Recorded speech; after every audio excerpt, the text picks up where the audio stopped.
J'avais promis il y a genre, ouh, mon Dieu, 8 épisodes, mais regardez qui est là. Bonjour tout le monde.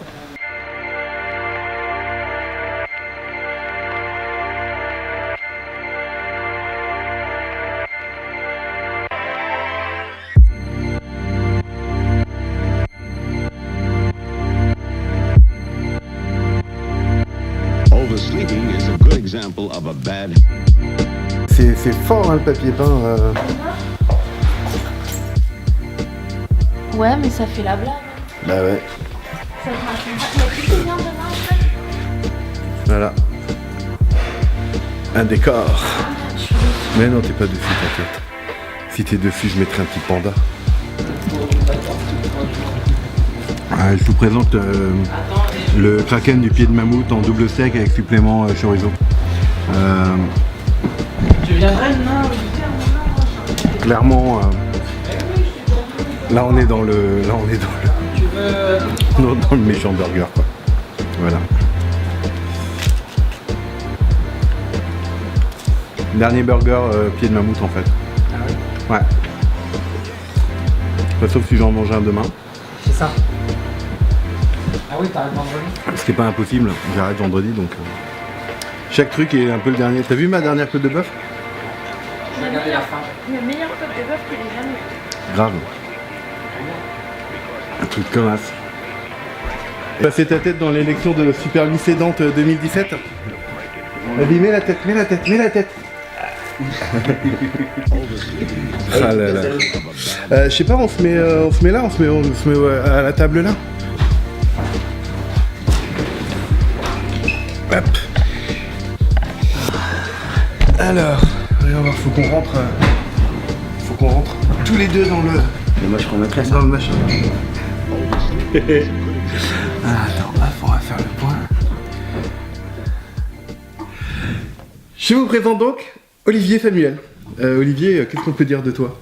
On est coworkers tous les deux. On est coworker. Et puis amis avec le temps. Voilà. Et puis amis de poids. Amis de poids. Et amis d'opération. Voilà. En fait, il faut savoir un truc, c'est que quand il y a longtemps, j'ai dit à Olivier que j'allais me faire opérer, il me fait ah mais moi aussi. Et chez qui? Et en fait, il se trouve on s'est fait opérer par le même cabinet. Par le même cabinet. Sauf que Olivier s'est fait opérer donc début juillet. Ouais, d'une sleeve. D'une sleeve, et que donc moi je me fais opérer. Alors sachant que cette vidéo va être mise en ligne vendredi, je me fais opérer dans une semaine. Good luck. Franchement, c'est une super bonne chose. D'abord, on devait se faire opérer le même jour au début. Ouais, c'est vrai. J'avais même demandé et tout le fameux jour que j'ai skippé début juillet. Parce que toi c'était le 5 juillet et moi ça devait être le 4, sachant que enfin bref, c'est pas le même chir et que c'est pas le même jour, mais enfin bref, voilà quoi.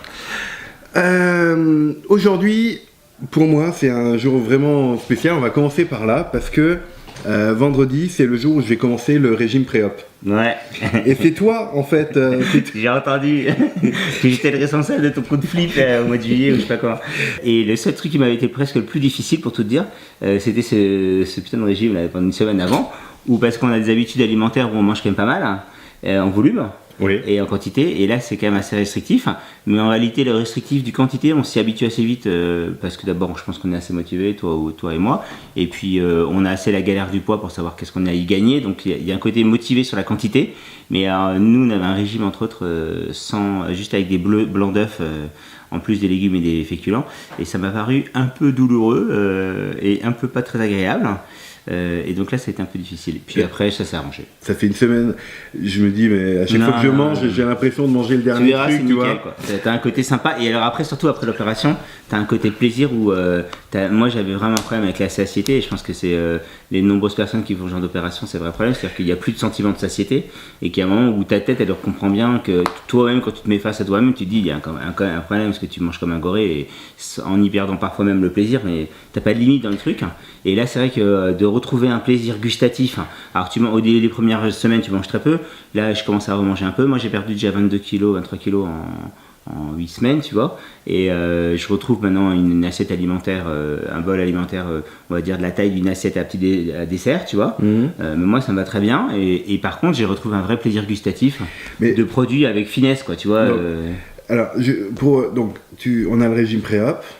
ça dure une semaine, on voit qu'il y a une limite au truc, donc mais on arrive à s'y faire, ça machin. se gère. Tu vas à la clinique. Ouais. T'es opéré, ça dure en gros quelques heures. Là, le post-op est un peu. Alors pour le bypass, c'est un peu plus compliqué, mais le post-opératoire, je crois que tu passes 3 jours à l'hôpital. Globalement, t'es pas trop crevé, hein, t'es un peu fatigué de l'opération. Normal, quoi, l'anesthésie, tout ça. Alors là, tu manges rien, hein, pendant 2-3 jours, franchement, c'est spectaculaire. Et t'as pas faim. Non, et même encore maintenant, moi, j'ai presque jamais faim, quoi. Et si j'ai faim pour grignoter pour manger un petit morceau, de toute façon. Et la faim passe au bout d'une bouchée ou deux. Donc, t'as vraiment plus du tout ce côté contrainte alimentaire à devoir tout le temps te nourrir parce que t'as tout le temps faim, par contre. Alors après, dans le côté négatif, tu perds le plaisir alimentaire aussi. C'est-à-dire que tu perds le plaisir d'être à table. Parce que tu manges rapidement, alors même si le médecin te dit mange en une demi-heure, quand tu manges une demi-assiette à dessert en une demi-heure, c'est pas possible. Ça veut dire prendre une fourchetée toutes les 5 minutes. Quoi. Donc tu perds le plaisir d'être à table. Moi je vois avec mes enfants ou avec mes proches, il faut que je retrouve un plaisir du vivre ensemble à table et pas juste du partage du repas. Je sais pas si tu vois ce que je veux dire. Mais sinon, honnêtement, il y a quand même un vrai plaisir. Et puis le dernier plaisir, c'est quand tu reprends l'activité sportive. Moi je me suis tout de suite remis au sport comme le médecin m'avait demandé et puis comme l'endocrino m'y avait invité.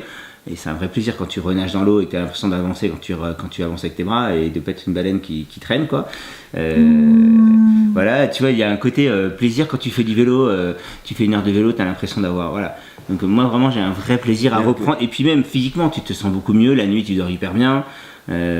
Voilà, puis t'as un regard sur toi-même qui est plus simple. T'as moins de tâches sur ton polo parce que tu te salis moins en mangeant. Est-ce que tu es d'accord que sur cette théorie de l'horizontalité du polo? Ça j'ai testé. Hein. Mais c'est ça en fait. Hein, parce que Marie, elle me prend je fais des tâches à chaque repas.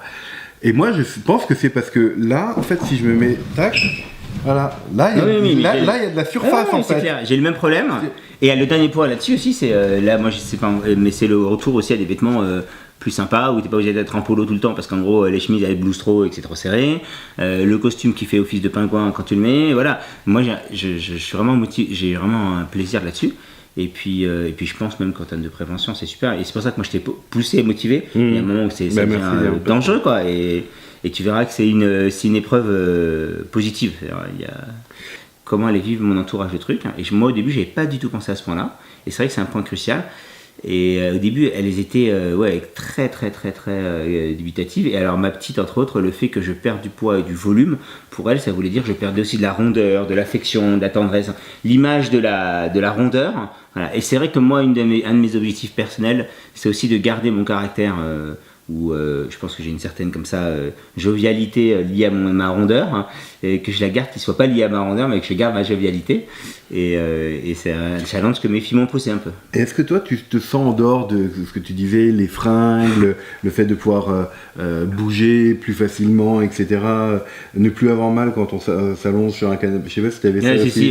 T'allonges même les fauteuils et les avions. Moi, je fais beaucoup d'avions où et c'est horrible. Non, t'as un sentiment de mieux-être général qui est l'image de toi-même. Au-delà de ça, est-ce que intérieurement, psychologiquement, tu te sens bouger en fait? Est-ce que tu sens des choses tu sens les lignes bougent en toi, c'est sûr.